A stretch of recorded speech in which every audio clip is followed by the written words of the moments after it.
नमस्कार. वैशूज किचनमध्ये आपल्या सर्वांचं खूप खूप मनापासून स्वागत आहे. आज मस्त असं आपण रगडा चाट बनवणार आहोत. खूप साधी सिंपल रेसिपी आणि खूप डिलिशियस लागते, छान चटपटीत लागते. त्यासाठी काय केलेलं आहे, एका प्लेटमध्ये आपण हा रगडा घेतलेला आहे. हा प्लेन रगडा आहे, जसं आपण पाणीपुरीमध्ये जो वापरतो ना, फक्त वाटाणा शिजवून घेतलेला आहे. त्याच्यामध्ये बटाटा, थोडंसं मीठ आणि हळद टाकून घेतलेला आहे.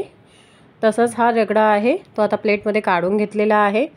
त्याच्यावर टाकायचा आहे बारीक चिरलेला कांदा, मस्त फाईनली चॉप करून घेतलेला आहे. तो पसरवायचा आहे सगळीकडे व्यवस्थित. त्यानंतर याच्यावर टाकायचा आहे बारीक चिरलेला टोमॅटो, तोही व्यवस्थित पसरवून घ्यायचा आहे. टोमॅटो पसरवून झाल्याच्या नंतर त्याच्यावर टाकायचा आहे बारीक चिरलेली कोथिंबीर, थोडीशी तुमच्या आवडीनुसार. तुम्ही जर हिरवी मिरची वगैरे खात असाल तर तीही थोडीशी टाकलात ना तरीही चालेल. मी काही हिरवी मिरची वापरली नाही आहे. त्याच्याऐवजी आपण मस्त असं थोडंसं लाल तिखट भुरभुरायचं आहे. आता याच्यावर टाकायचं आहे आपण जेव्हा पुऱ्या असतात ना पाणीपुरीच्या गोलवाल्या, त्या थोड्याशा क्रश करून टाकायच्या आहेत, जेणेकरून म्हणजे जसं आपण बाईट घेऊ ना तसं त्याचा क्रंचीनेस वगैरे येतो ना, त्यासाठी मी इथे जवळपास 4 पुऱ्या घेतलेल्या आहेत.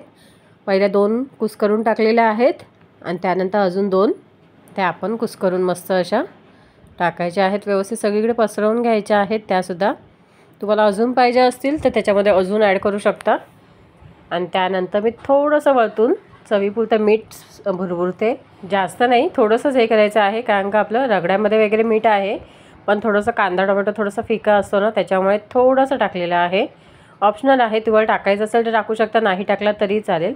त्यानंतर थोडंसं लाल तिखट भुरभुरलं आहे, मस्त तोही थोडंसं सगळीकडे व्यवस्थित स्प्रेड करून घेतलेला आहे. आणि त्यानंतर ह्याच्यावर टाकायची आहे मस्त अशी चटपटीतवाली खट्टी मिठी तिखी अशी इमलीची म्हणजे चिंचेची चटणी जी असते ना, ती थोडीशी मस्त मी घट्टच बनवलेली आहे. त्याच्यामुळे ती व्यवस्थित सगळीकडे स्प्रेड करून घ्यायची आहे. त्याच्यानेच खरं तर खूप टेस्ट भारी येते या रगडा चाटला. तुमच्या आवडीनुसार तुम्ही कमी जास्त किती पाहिजे तशी मस्त अशी पसरवू शकता. त्यानंतर पुन्हा थोडासा बारीक चिरलेला कांदा, बारीक चिरलेला टोमॅटो टाकायचा आहे.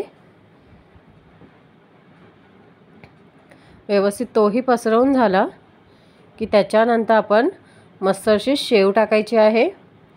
ही शेव तुम्ही बारीक जाड कोणतीही घेऊ शकता. मी थोडीशी मीडियम साईजची शेव घेतलेली आहे.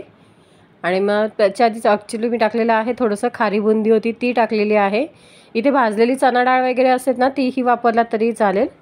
मी इथे शेव टाकले म्हणजे खारी बुंदी थोडीशी टाकलेली आहे. त्यानंतर भरपूर अशी शेव टाकलेली आहे.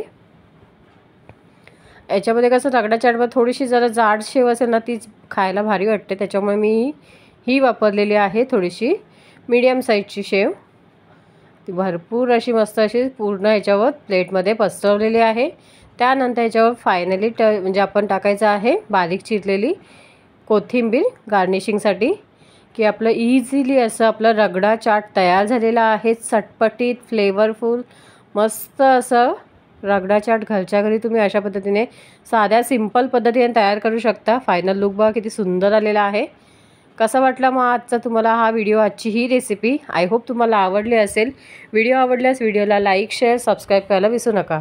अशाच नवनवीन रेसिपी घेऊन आपण पुन्हा भेटणार आहोत आपण पुढच्या व्हिडिओमध्ये. तोपर्यंत bye bye. Thank you so much.